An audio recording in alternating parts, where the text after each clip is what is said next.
Então, iniciando nossa aula de MySQL, vamos continuar trabalhando com a criação de tabelas. E para isso a gente vai trabalhar no banco de dados DB Biblioteca, que é o nosso banco de exemplo aqui do curso. Então, deixa eu já ver aqui uma dúvida. A gravação foi iniciada. Bom dia para todos. Vamos já começar compartilhando a tela. Embaixo. Beleza. Antes mesmo da gente começar a falar sobre, continuar o assunto de tabelas, falar rapidamente sobre isso aqui, ó, autoincremento de valores em colunas, porque a gente vai usar esse recurso na criação das tabelas. O que é um autoincremento? Bom, auto é de automático. Incremento, lá da aula de lógica, você vai lembrar que significa aumentar um valor numérico. Isso é incrementar. Geralmente, quando a gente fala incremento, a gente quer dizer aumentar em uma unidade. E é exatamente isso que faz esse recurso do MySQL. Ele permite aumentar o valor armazenado numa coluna, um valor numérico, sempre em uma unidade. Isso pode ser mudado com configurações, mas o padrão é uma unidade. E para que serve isso? Geralmente para você criar uma chave surrogada, para usar como chave primária. E aí deixar o próprio MySQL criar os valores que são inseridos naquela coluna automaticamente. Isso garante que nunca vai haver repetição de valores naquela coluna, que é a premissa básica de uma chave primária, não haver valores repetidos. Então, o autoincremento permite que um número único, sem repetição, seja gerado automaticamente sempre que você inserir um novo registro. Colocou um novo dado, número gerado e colocado automaticamente naquela coluna. No MySQL, a gente usa esta palavrinha aqui, auto, underline, increment. Isso aqui é o comando em si. É a palavra-chave que você vai usar dentro da sua declaração SQL. Isso vai incrementar o valor de 1 em 1. Por padrão, o valor começa em 1 também. Então, o primeiro registro que você cadastrar vai ter o valor 1 na coluna que estiver configurada como autoincremento. O próximo registro vai ter valor 2. O próximo, valor 3 e assim por diante. Mas você pode pedir para o MySQL começar num valor diferente. Por exemplo, começar o autoincremento em 100. Então, o primeiro registro vai ser o valor 100, o segundo vai ser 101, depois 102, e assim por diante. Isso é bem simples. É só na hora de criar, na frente da palavra, da expressão auto-increment, atribuir o valor inicial. Se você não atribuir o valor inicial, ele começa em 1. Legal? A gente vai trabalhar com essas duas opções. O valor começando em 1 e o valor começando, por exemplo, em 100. Eu vou mostrar isso daqui a pouquinho. Quando você for inserir registros na tabela, não é necessário especificar o valor para a coluna de autoincremento. Quer dizer, na verdade, não é necessário e você nem deve, porque ele não vai aceitar um valor, porque ele vai ser gerado automaticamente. Só dá para usar uma coluna com autoincremento por tabela. Então, não é um recurso que você vai usar aí de monte. Cada tabela você pode escolher uma coluna e aquela coluna vai ter o valor de autoincremento. E, geralmente, a gente faz isso na chave primária, quando ela for numérica. Numérica e do tipo inteiro ainda, não pode ser numérica do tipo real, por exemplo, decimal, etc. E toda coluna que estiver ajustada com autoincremento, ela vai ser automaticamente not null, ou seja, nunca vai ter valor nulo, nunca vai ficar vazia. Tá? Essa é a ideia de usar o autoincremento. Aqui nesse material, tem um exemplo criando uma tabela extra, uma tabela chamada tabela teste de incremento. Isso aqui pode ficar como exercício para você, tá? Pode ficar como exercício para você fazer em casa. Eu não vou fazer essa tabela aqui, eu vou usar o autoincremento na tabela do banco biblioteca. Mas é bem simples. Create table, o nome da tabela, vem com as colunas. Aí você especifica qual coluna é autoincremento. Por exemplo, aqui a coluna autoincremento é a coluna de código, que é small int, primary key, auto, underline, increment. Isso aqui é um comando só, tá? Começa numa linha. Ele está só em 2 linhas porque não coube aqui na largura da tela. O que determina o fim dessa declaração é sempre, como você já sabe, a vírgula. Então, enquanto não chegar na vírgula, continua a mesma declaração. E aí, se você quiser começar com um valor diferente, você pode, por exemplo, acrescentar aqui embaixo, auto-increment igual 15. Depois de fechar o parêntese da criação da tabela. Aí estou dizendo, ó, vai ter auto-incremento, vai ser na coluna código, e esse autoincremento começa em 15. Mas isso aqui é opcional. Se você não colocar, vai começar em 1. beleza? Depois a gente vai ver como é que isso funciona fazendo testes de inserção de dados. Vocês vão aprender nas próximas aulas a trabalhar com esse comando, insert into, que serve para a gente cadastrar os registros na tabela. E logo na sequência, a usar o select from.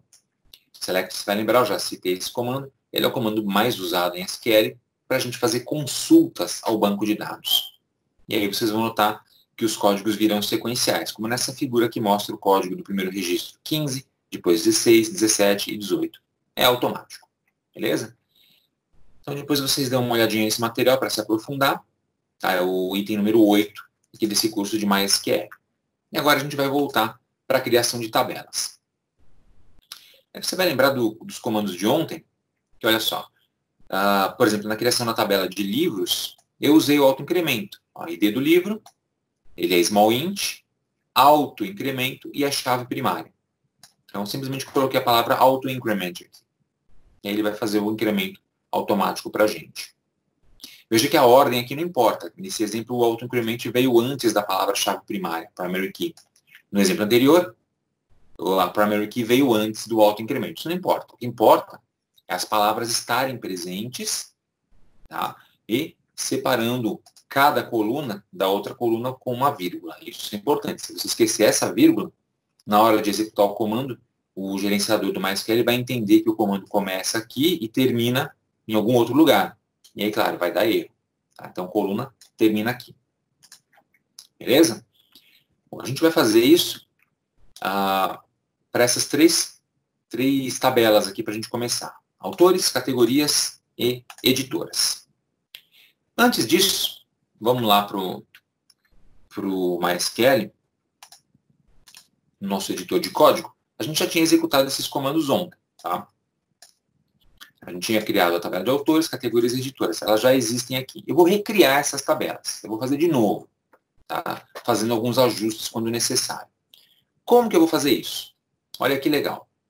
Existe um outro comando que a gente pode usar aqui em SQL para excluir uma tabela.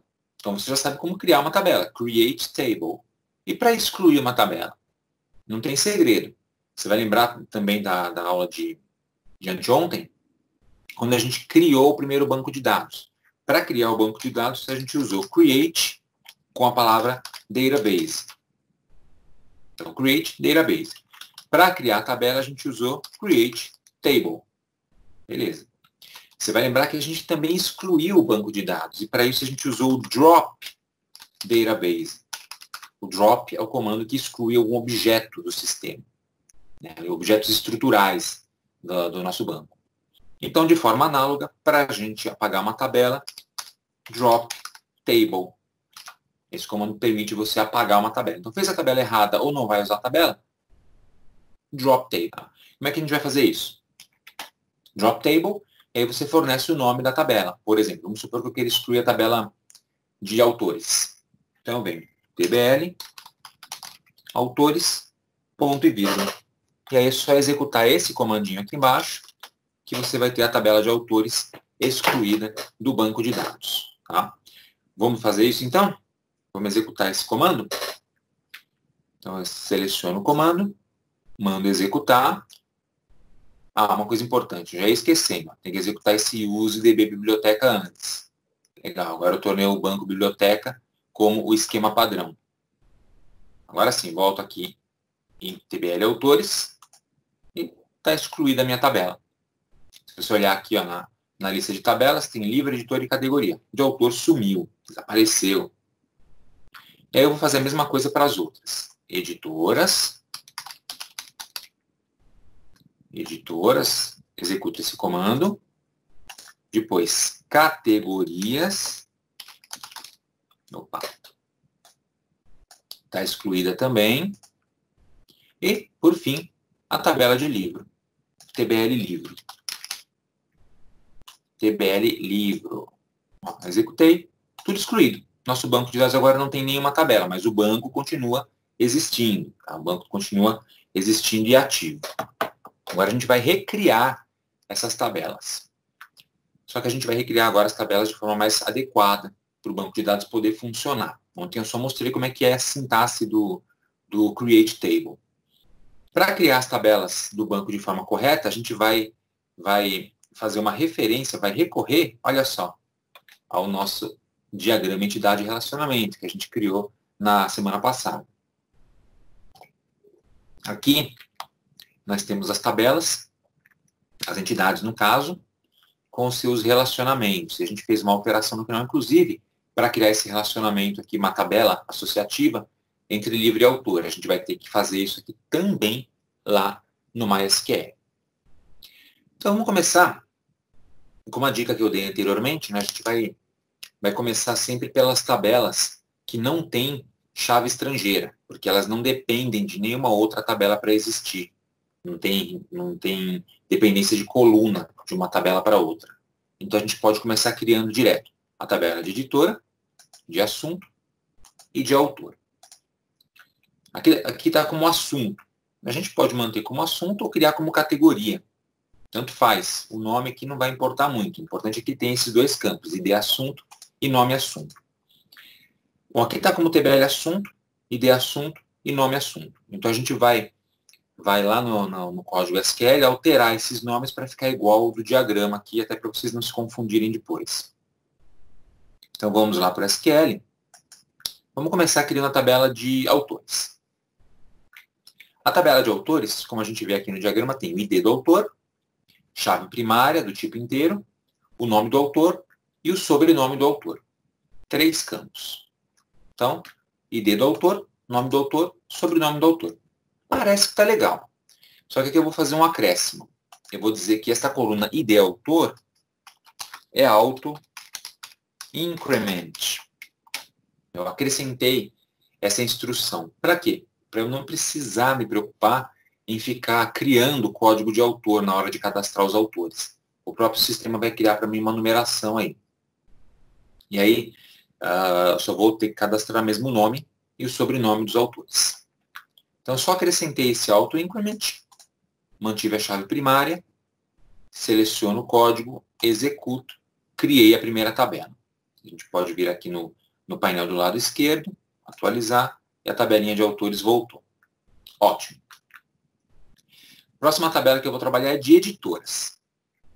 Editoras. Então, editoras, olhando no diagrama, você vai notar que ela tem, cadê ela? Aqui em cima. ID editora e nome editora. ID editora e nome editora. Muito bom. Então, é TBL editora.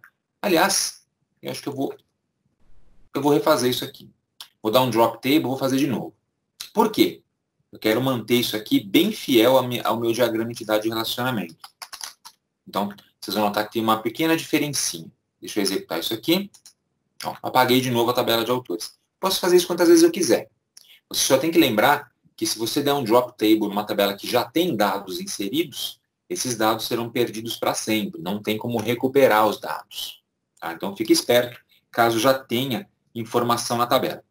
Se não tiver informação na tabela, meu amigo, pode excluir à vontade, sem problema. Tá? Bom, então vamos lá. Vou voltar aqui na tabela de autores. Por que eu estou criando de novo? Se você olhar com atenção aqui no nosso diagrama, o nome da tabela é TBL_autor, no singular. Autor, no singular. Então eu vou manter esse padrão. Eu vou manter o padrão para ficar idêntico ao meu diagrama. E para os campos, ó, sobrenome autor, nome autor e de autor. Não tem underline. Eu estou utilizando um esquema de nomenclatura de objetos que a gente chama de Pascal Case, que significa cada letra constituinte do nome em maiúscula e o resto tudo em minúsculo e sem espaço nem underline. Essa é uma técnica que a gente usa para dar nomes para objetos em programação. Então eu vou seguir esse padrão e é importante que você adote um padrão e siga em todo o projeto, tá? Para manter a consistência e facilitar, inclusive, a manutenção. Então, vamos lá. A tabela de autor vai ter o underline, o nome da tabela. Então, para nomes de tabelas, eu mantive TBL, underline e o nome da tabela, no singular. E para as colunas, Pascal Case. Então, vamos lá. Aqui eu vou substituir autores por autor, inclusive o A maiúsculo eu vou manter. E aqui a gente vai fazer assim, ó. ID autor, nome autor, eu tiro esse underline, sobrenome autor, tira o underline. Assim vai ficar idêntico ao nosso diagrama entidade de relacionamento. Recomendo que você sempre faça isso. Tá? Você faz a modelagem justamente para obter essas informações. Agora eu vou recriar essa tabela. Está feita. Né? Vamos atualizar aqui a nossa lista de objetos. Está lá a tabela de autor. Ok. Agora sim, vamos para a tabela de editoras. Mesmo esquema, é TBL underline editora, usando underline, e os nomes dos campos ID editora, nome editora. Então vamos lá. TBL underline editora, e os campos serão ID editora e nome editora. O autoincremento já está aqui, tá vendo? Então já vou manter esse autoincremento, vou manter o not null, aqui não tem nada mais para a gente alterar. É só selecionar o código, executar e temos a segunda tabela no banco. Perfeito. Vamos para a tabela de categorias agora. Categorias. Bom, essa tabela está como tabela de assunto aqui no nosso diagrama. Então eu vou manter o nome que está no diagrama. Recomendável fazer isso, para você não ficar com uma inconsistência no seu projeto. Na documentação você está usando um nome e no banco real está usando um nome diferente. Mais para frente, por exemplo, 6 meses depois, 1 ano depois, se você precisar da manutenção no banco, é bem provável que você se confunda e não lembre por que está um nome no lugar e um nome no outro. Então, mantenha sempre a consistência. A tabela vai se chamar TBL assunto, com os campos ID assunto e nome assunto. Então, em vez de TBL categorias, assunto. E aí a gente vai ter o ID da categoria e vamos ter a categoria que, na verdade, ó, é nome assunto. Aliás, não é ID categoria, é ID assunto aqui. E aqui é nome assunto. Então, nome assunto. Small int, porque é número inteiro. Aliás, isso aqui também está lá no diagrama. A gente também, no canto do lado do esquerdo da tela, a gente tem a opção lá das opções de cada campo. E ali eu coloquei que era número inteiro. E vai ser chave primária. Eu também quero autoincremento aqui. Então, auto-increment aqui também. Por quê? Assim eu não preciso me preocupar em digitar esses valores. Eu sempre vou usar autoincremento então? Não. Quando você tiver um campo que é um código real mesmo, o produto tem um código de barras, é um ISBN, é um CPF, então você usa esses valores. E, evidentemente, para esses valores não é autoincremento.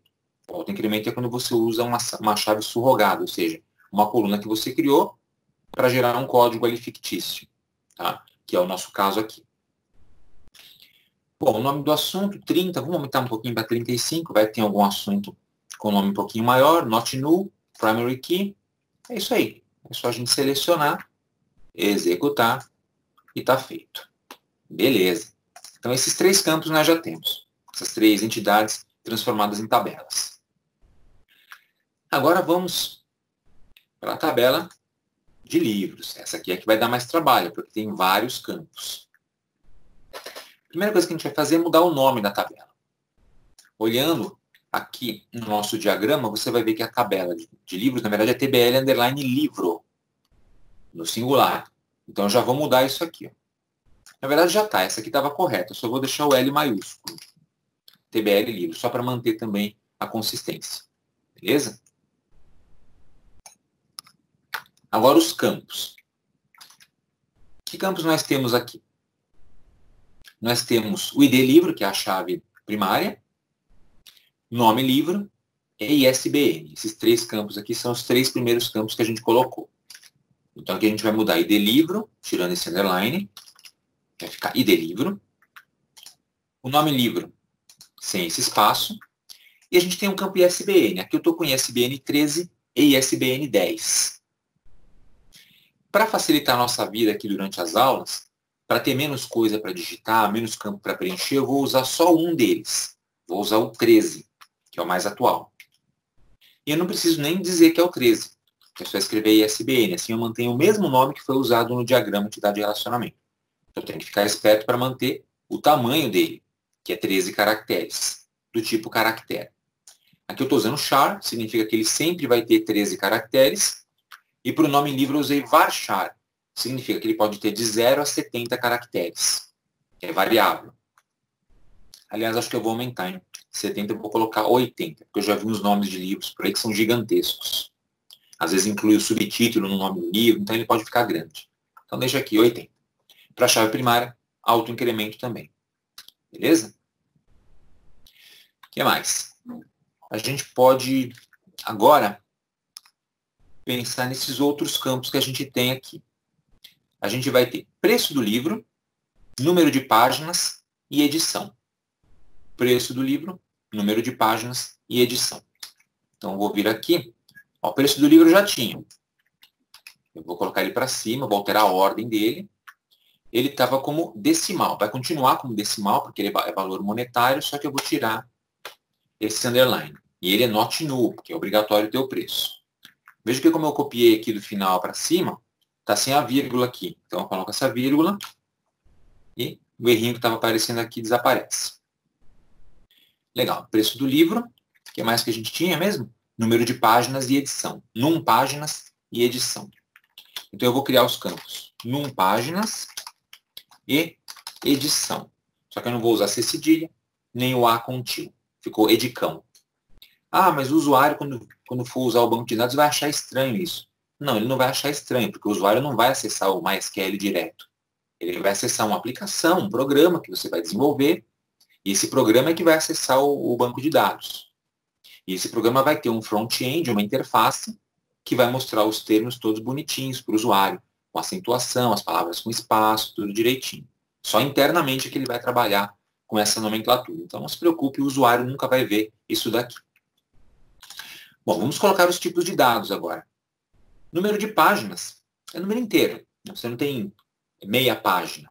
Então, ou 10 páginas, ou 15, ou 1000. Não tem 2,5 páginas. Então, a gente vai usar um tipo inteiro. Qual o tipo? Não recomendo usar, por exemplo, o TinyInt. Por quê? Existem livros que têm milhares de páginas. Então, aqui, o small-int continua sendo o melhor tipo. Certo? O melhor tipo continua sendo o small-int. A gente vai deixar isso aqui como not null ou não? Olha, o número de páginas a gente pode deixar como not null, por exemplo. Por quê? Porque a gente sempre vai saber quantas páginas tem um livro. Se não tiver o número de páginas marcado no próprio livro, você conta. Ou olha o número da página que está lá no final. Então, sempre a informação está lá. Como é uma informação que a gente sempre vai ter, a gente pode deixar como not null, que é o recomendado. Uma boa prática para os bancos de dados é tentar usar o máximo de campos not null possíveis. E aí, vírgula. Maravilha. E a edição? Bom, a edição já é diferente. Não preciso usar um campo small-int. Eu posso usar um campo que ocupe menos espaço em disco. Por quê? Porque a edição geralmente não vai chegar na casa dos milhares. É comum um livro ter 1, 2, 3 edições, 4 edições, talvez. E alguns livros que são muito bons e um pouco antigos podem chegar a ter 8, 9, 10 edições. Né? Eu tenho um livro aqui, por exemplo, de eletrônica digital, que eu usei no colegial, na época que eu fiz, que está na edição número 18. Então, mas mesmo assim, 18 é um número pequeno. Né? Levou 20 anos para chegar nessa edição. Então, a edição não precisa ser small-int. Pode ser TinyInt. Ele vai ser null ou not null? Às vezes, no livro, não está marcada qual é a edição dele. Eu tenho vários livros aqui que a gente olha na contracapa, olha nas informações internas e não tem informação. Primeira edição, segunda edição, terceira edição. A gente intui que é a primeira edição, se não tem nada marcado, mas a gente não tem certeza. Então, para este campo, eu não vou colocar o not null. Eu vou só meter uma vírgula aqui. Ou seja, se eu não tiver a informação da edição, eu posso deixar sem. O que eu não posso deixar sem é o nome do livro e o ISBN. Ah, mas espera aí. O ISBN está sem marcação. Bom, infelizmente, alguns livros não têm ISBN, principalmente livros mais antigos. Tá? Por isso que eu deixei sem aqui. Não deveria deixar. Deveria ter o ISBN, porque é assim que a gente identifica livro. Por exemplo, se eu quiser ler um código de barras num livro, numa livraria, para consultar o preço, eu uso o ISBN. Mas se não tiver, se for um livro muito antigo, eu vou ter que digitar o nome do livro e ficar procurando. Aqui a gente vai deixar, então, sem o not null, porque às vezes não tem ISBN. Eu tenho alguns livros aqui na minha biblioteca que não tem ISBN. Tá? Então, vou manter assim. Olha só que análise que a gente faz para criar uma tabela. Mas isso aqui é simples porque vem lá do nosso diagrama. E falando em diagrama, vamos ver o que mais que a gente tem lá para acrescentar. Ó, a gente tem a data de publicação também. Data de publicação. Então, a data de publicação já estava aqui embaixo. Eu só vou colocar aqui para cima. Tirar esse espaço, ficou data pub. O tipo vai ser date mesmo, que é um tipo padrão para data e hora no MySQL. E eu vou deixar como not null. Na verdade, eu não deveria deixar como not null, porque tem livros que não têm a data de publicação, por incrível que pareça. Você olha as informações e não está lá a data de publicação.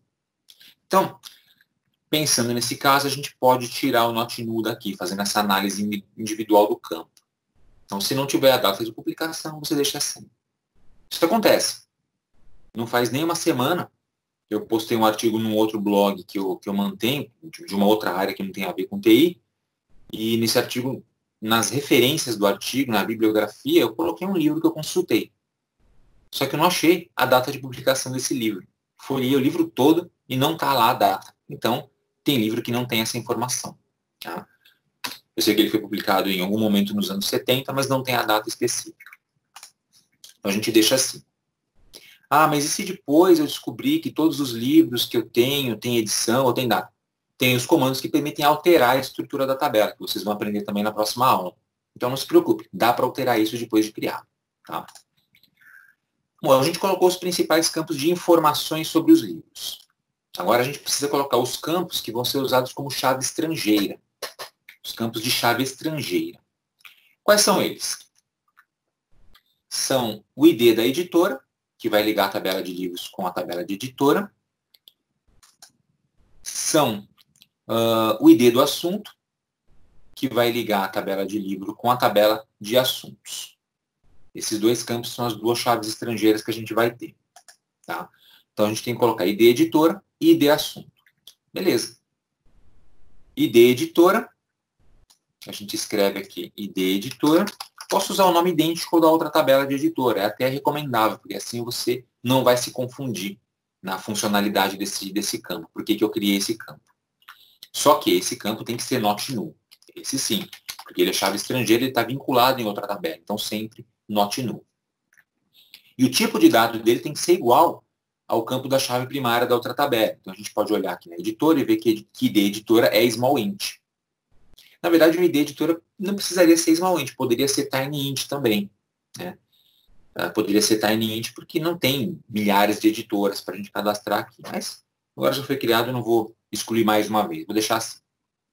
Tá? Então, ID editor small int not null. E o ID do assunto. Vou usar um nome parecido. O ID do assunto também, cadê? É small int e também not null. E essa última vírgula não precisa porque ele é o último campo. Então, eu tiro e finalizo aqui. Tá? E aí o que a gente pode fazer também é aqui, colocar, por exemplo, um auto increment igual a 100, por exemplo. Indicando que este campo do livro, que é auto-incremento, vai começar em 100. Só para dar uma diferenciada. Né? Os outros campos das outras tabelas estão começando em 1. Esse começa em 100.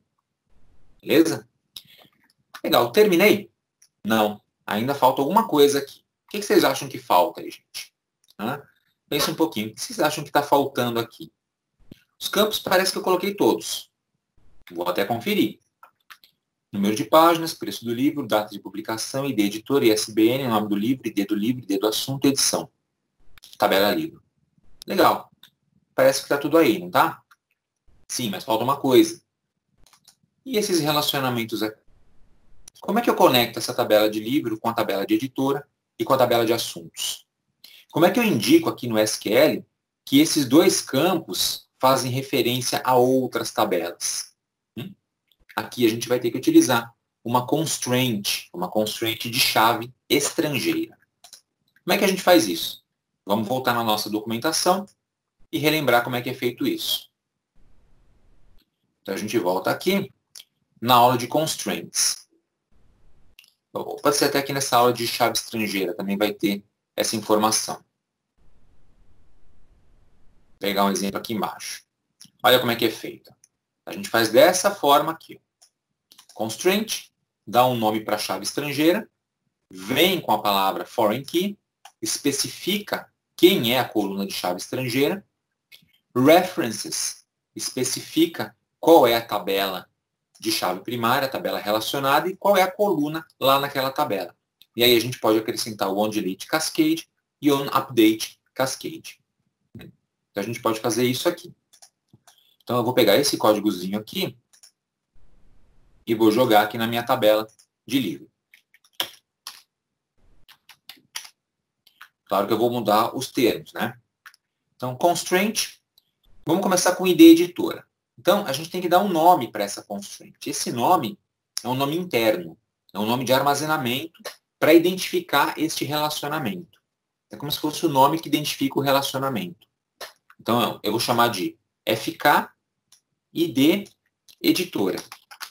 É um nome bem direto. Chave estrangeira, ID editora. Essa constraint vai ser uma chave estrangeira. Você vai lembrar que dá para criar outros tipos de constraints. E essa chave estrangeira é quem? ID editora. Então, eu ponho o nome do campo aqui, ó. ID editora. Esse ID editora é esse aqui, ó, da tabela de livros, que faz referência à tabela de editora, coluna. Qual é a coluna lá? ID editora também. Beleza. Agora eu estou dizendo, então, que este campo aqui, ID editora, faz referência a esta coluna. Só um minutinho. Telefone tocando. Do que se trata? É telemarketing. Deixa para lá. Voltando. Legal? Então, esta coluna aqui, que vai depois da palavra foreign key, é da tabela atual. Esta outra é da tabela conectada. Aí eu vou usar o onDelete cascade e o onUpdate cascade. Beleza? Olha só, ele está mostrando um erro para mim aqui. Está dizendo que essa palavra constraint está com erro de sintaxe. Está colocando até um xizinho vermelho. Sabe por que isso? Porque faltou colocar uma vírgula aqui. Como essa linha do ID assunto não é mais a última linha do comando, então faltou a vírgula. Põe a vírgulazinha e some. Olha aqui, que babinho. Aí isso aqui então permite que a gente crie o relacionamento entre essas duas tabelas. Também posso agora copiar isso aqui, colar aqui embaixo e fazer outra constraint, agora para o ID assunto. Então essa eu vou chamar de FKID assunto. O nome aqui você pode dar o nome que você quiser, tá? Esse nome aqui é só para identificação interna. Foreign key. Quem vai ser a chave estrangeira? Vai ser essa coluna aqui, ó, ID assunto. Então eu venho aqui e escrevo ID assunto. Maravilha. Faz referência a quem? A tabela de assunto. Qual é a coluna? ID assunto. A coluna lá na tabela de assunto também tem esse mesmo nome. Eu vou dar onDelete cascade e onUpdate cascade. Por exemplo, se eu excluir um assunto daquela tabela, todos os livros daquele assunto somem também no meu banco de dados. Beleza? Então, por exemplo, se eu cadastrei um livro no assunto errado e for excluir esse assunto da tabela de assunto, eu tenho que lembrar de primeiro alterar o assunto do livro para evitar de, na hora de que eu excluir o assunto, o livro desapareça também. Tá? E aqui, de novo, está dando um errinho aqui. Erro de sintaxe. A gente pode colocar aqui uma vírgulazinha e fechou. Então, esse onDelete cascade e onUpdate são dessa constraint e esses dois são dessa constraint. Eu posso deixar na mesma linha se eu quiser. Ó. Funciona também. É a vírgula que determina quando termina a declaração. Mesma coisa aqui. Olha que comandão que a gente fez, hein? Olha o tamanho disso aqui, ó. Deixa eu subir um pouquinho. O comando é tudo isso que você está vendo na tela aí. Desde esse create table até esse ponto e vírgula. Tudo isso aqui é um único comando SQL. É um comando para criar uma tabela. Só que é uma tabela completinha, né? Tem chave primária, tem autoincremento, tem campos varchar, small int, decimal, tiny int, date, tem chave estrangeira, tem campo que é nulo, tem campo que é não nulo, tem referências para duas chaves estrangeiras, tem delete cascade e update cascade, né, as duas opções de chave estrangeira. Então, tem o autoincremento começando num valor diferente do padrão. Então, é um comando bem legal. Esse comando, esse create table, é bem legal porque você vai aprender mesmo como criar uma tabela executando esse comandinho. Tudo bem, gente? Então tá aí, ó. Acho que com esse comando a gente consegue criar essa tabelinha do livro. Muito bem. Então eu vou tentar executar. Vamos ver se ele vai dar algum erro. Se der algum erro, a gente procura o problema e faz a alteração necessária. Então, executando. Olha, parece que ele não deu erro, porque aqui embaixo, na minha saída, apareceu o verdinho. Parece que foi criado. Tá? Espero que eu não tenha esquecido nada aqui. Eu vou atualizar minha lista do lado esquerdo. Assunto, autor, editor e livro. Beleza. Tabelinha de livro está lá. Tá? Maravilha, hein? Bom, vou dar uma dica legal para você. Quando você estiver digitando esses comandos todos, faça o seguinte. Terminou de digitar, executou, deu certo? Copia todos os comandos, cola no Word, no bloco de notas, no outro editor de texto que você goste e salve o arquivo. Sabe por quê? Porque depois, se você tiver algum problema e precisar recriar o banco de dados ou executar de novo os comandos, você não precisa digitar tudo de novo. Você só copia e cola e manda executar e faz a alteração que for necessária, tá? Caso seja necessário. Então, vão salvando esses comandos que vocês estão digitando. É muito importante, porque assim você consegue recriar depois o banco de dados, as tabelas ou inserir dados com muita rapidez e facilidade. É uma dica importante esta. Muito bom. Está pronto o nosso banco de dados, então? Não, ainda não está. Vamos voltar no nosso diagrama de entidade de relacionamento. Cadê ele? Não é aqui. É aqui, no BR Modelo. Temos entidade editor, assunto, livro e autor. Legal, mas só que a gente tem mais uma entidade aqui, ó. Aquela entidade associativa que a gente detectou durante a normalização desse banco de dados. Essa daqui a gente precisa criar também. Mesmo porque a tabela de autor não está relacionada com ninguém. Na tabela de livro a gente só colocou chave estrangeira para editora e assunto, não para livro, não para autor. Autor vai ser conectado com o livro por meio desta entidade associativa. E, só refrescando a memória, por que a gente tem essa entidade associativa aqui? Porque a gente tem entre autor e livro um relacionamento muitos para muitos. Um autor pode escrever muitos livros e um livro pode ser escrito por muitos autores. Então, por exemplo, eu tenho aqui na minha coleção livros do Umberto Eco, um escritor italiano. Tenho 12 livros dele. E ele tem muito mais livros escritos do que isso. Então, o autor pode escrever muitos livros. Por outro lado, o livro pode ser escrito por vários autores. Geralmente é escrito por um autor, talvez 2, no máximo 3, mas tem livros escritos por mais autores. Eu tenho um livro de UML aqui na minha coleção, chama UML at Classroom, que tem 10 autores. Cada autor escreveu um capítulo diferente do livro. Olha que legal. O UML, só fazendo um parêntese, é linguagem de modelagem unificada. É um tipo de linguagem que a gente usa também para criar diagramas, como esse que você está vendo, só que aplicado à programação em si, não a banco de dados necessariamente. Mais para frente vocês vão ter uma palhinha também de UML aqui no curso, quando a gente for estudar orientação a objetos.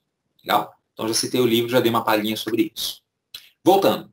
Então a gente teve que criar essa tabela entidade associativa por conta disso, para quebrar esse relacionamento muitos para muitos. Aí a gente acabou com um relacionamento 1 para muitos de livro para essa tabela e 1 para muitos de autor para essa tabela. E agora a gente consegue codificar isso lá em SQL, que é o que a gente vai fazer neste instante. Então como é que a gente vai fazer isso? Vamos criar essa tabela. A gente já tem um nome para ela. TBL, underline, autor, underline, livro. Vamos usar esse nome. E essa tabela vai ter 2 campos, ID autor e ID livro. Então vamos criar essa tabela, TBL autor livro. Então, pegar um esqueletinho aqui de código. A gente vai criar a tabela TBL underline autor underline livro. Ela vai ter 2 campos, ID autor e vai ter o campo ID livro.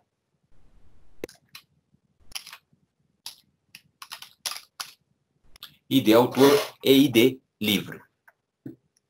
Beleza? Quais os tipos de dados? Tem que ser os mesmos tipos que a gente tem nessas outras 2 tabelas. E eu usei small int para as 2. Então, o ID autor é small int, o ID livro small int. Também. Tranquilo? Muito bom. Aqui, como vai ser uma combinação de dados, autor com livro, eu não posso usar autoincremento. Porque aqui o autor depende do livro, o livro depende do autor. Então, eu não posso deixar o sistema ficar gerando números para mim. Então, eu vou tirar esse autoincremento daqui. Tá? E a chave primária, quem é que vai ser? Vai ser o ID do autor ou do livro? Se a gente olhar aqui na nossa modelagem, nós determinamos que ambas serão chave primária. Uma chave primária composta. Porque a combinação do ID do autor com o ID do livro é que dá o registro sem repetição. Né? Só o ID do autor ou só o ID do livro não é suficiente. E foi isso, inclusive, que gerou o relacionamento muitos para muitos. Agora, quando combina os dois, aí fica um valor que não se repete. Então, ambos serão chave primária. Por isso, eu não vou usar também primary key aqui. Beleza? Então, fica assim. Ó. ID autor small int, ID livro small int. Bom, o que eu faço aqui agora? Não tem que ter uma chave primária em toda a tabela? Sim. Então, a gente tem que colocar uma vírgula e criar uma constraint de chave primária, que eu posso chamar de pk, underline autor, underline livro. Veja que aqui eu usei o prefixo pk em vez de fk, porque é primary key. Sou obrigado a fazer isso? Não. Esse nome que você dá é só para identificação interna, pode ser o nome que você quiser. O que você tem que fazer é indicar qual é o tipo da constraint, que no caso é primary key. E aí, dentro de parênteses, eu vou especificar quais colunas compõem essa chave primária, que no caso são as colunas ID autor, vírgula, ID livro. Essas duas colunas constituem a chave primária. Olha que legal. É assim que a gente cria uma chave primária composta em SQL. Então, no SQL, para a chave composta, a gente não põe a palavra primary key diretamente aqui. Né? É mais adequado fazer isso. Criar uma constraint, especificar um nome para ela, porque esse nome identifica a chave primária inteira, não só as colunas em si. Especificar a constraint primary key e, dentro dos parênteses, dizer quais são os campos que compõem essa chave. Chave primária composta. Outra coisa legal. Se eu digitar aqui, ó, dois tracinhos em sequência, ó, tracinho, tracinho, dois sinais de menos, eu posso colocar um comentário dentro do meu código SQL. Isso é importante para você colocar notas no seu código para lembrar o porquê que você usou aquele elemento ou não. Então, aqui eu posso dizer que é uma chave primária composta. Tá? Ou também pode ser barrinha. Ou ainda o joguinho da velha. Dependendo do sistema que você vai usar, você vai ter um ou mais caracteres que servem como comentário. Aqui, nessa versão específica do MySQL, me parece que é mais adequado usar o jogo da velha. Então, vamos colocar o jogo da velha. No SQL Server, por exemplo, tracinho, tracinho vai servir. Então, isso aqui é uma chave primária composta. Beleza. Tranquilo. E aí? O que mais que eu preciso fazer aqui? Eu preciso conectar isso aqui com as outras tabelas. Eu preciso fazer isso aqui, ó. O relacionamento dessa tabela com o livro e com o autor. Para poder criar o relacionamento é escrito e o relacionamento escreve. Bom, para isso você já sabe. Tem que ter chave estrangeira. Onde estarão as chaves estrangeiras? Estarão nesta tabela mesmo. Essa tabela vai receber os valores que vêm das outras tabelas. Porque quando eu for cadastrar um novo livro ou um novo autor, eu vou dizer qual é o autor e qual é o livro. E essas informações vêm da tabela de autores e da tabela de livros. Por isso eu preciso colocar aqui, chaves estrangeiras. Só que eu não preciso colocar novos campos para isso. Eu uso o ID do livro e o ID do autor, porque eles já são os campos que eu preciso. Eles já são os campos de chave estrangeira. Então, tudo que eu tenho que fazer é criar mais uma constraint. Aí eu vou criar constraints nesse caso, nesse estilo aqui. Ó. Tá? Constraints nesse estilo aqui. Então, eu posso simplesmente copiar isso aqui. Não ter que ficar digitando tudo isso. E aí a gente cria uma constraint nova. Então, fk id autor, por exemplo. Só que aí é o seguinte, FK, ID, autor, a gente não pode, tem que tomar cuidado, não pode usar aqui o mesmo nome interno que você usou em outra constraint, em outra tabela. Porque isso aqui é um nome que fica armazenado no banco de dados, não dentro da tabela especificamente. Aqui não tem problema, porque eu não usei isso antes. Mas se eu for fazer uma constraint, por exemplo, com assunto ou com editora, aí eu teria problemas. Aqui não vai ter problema, posso usar ID autor. Tá? Então, quem é a chave estrangeira? É essa coluna aqui, ó. Essa de cima, né? ID autor. Então, eu escrevo aqui, ID autor. Faz referência a quem? Tabela de autor. Qual coluna lá? ID autor. Mesmo esquema, on delete cascade, on update cascade. Tá? Muito bom. Então, posso até deixar isso aqui ó, na mesma linha, sim, sem problema. Tá? Sem problema. Ah, ele está reclamando aqui em cima, tem um vermelhinho aqui, dizendo que tem alguma coisa errada. É que faltou ó, uma vírgula aqui, ó, depois desse primary key. Como essa linha já não é mais a última do comando, eu preciso colocar essa vírgulazinha. Tranquilo? Agora ele está reclamando aqui embaixo. Por quê? Porque agora tem uma vírgula a mais aqui. Não precisaria dessa vírgula se fosse o último comando. Mas não é, porque eu tenho que criar duas chaves estrangeiras. Para autor, conectando essa tabela com autores, e para livro também. Então, eu vou manter sim essa vírgula e vou repetir este comando aqui, só que dessa vez criando a chave estrangeira FKID livro. Quem é a coluna que vai ser a chave estrangeira? ID livro. Referencia quem? Tabela de livro. Quem lá na tabela de livro? O ID do livro. Mesmo nome. On delete cascade ou no update cascade. E agora aqui não tem a vírgula no final. Por isso que o erro desapareceu. Muito bom. Então veja que interessante. Nessa tabela, além de ter uma chave primária composta, eu ainda tenho uma chave estrangeira que é composta das mesmas colunas que compõem a chave primária. Só que a chave estrangeira não é composta. Cada coluna é uma chave estrangeira em si. A combinação das duas colunas é uma chave primária composta. A gente pode fazer esse tipo de combinação tranquilamente. Beleza? E assim a gente vai criar uma tabela associativa. Isso é bem comum em tabela associativa. Que é a chave primária composta e campos que são chave primária e chave estrangeira ao mesmo tempo. Característica de entidade associativa.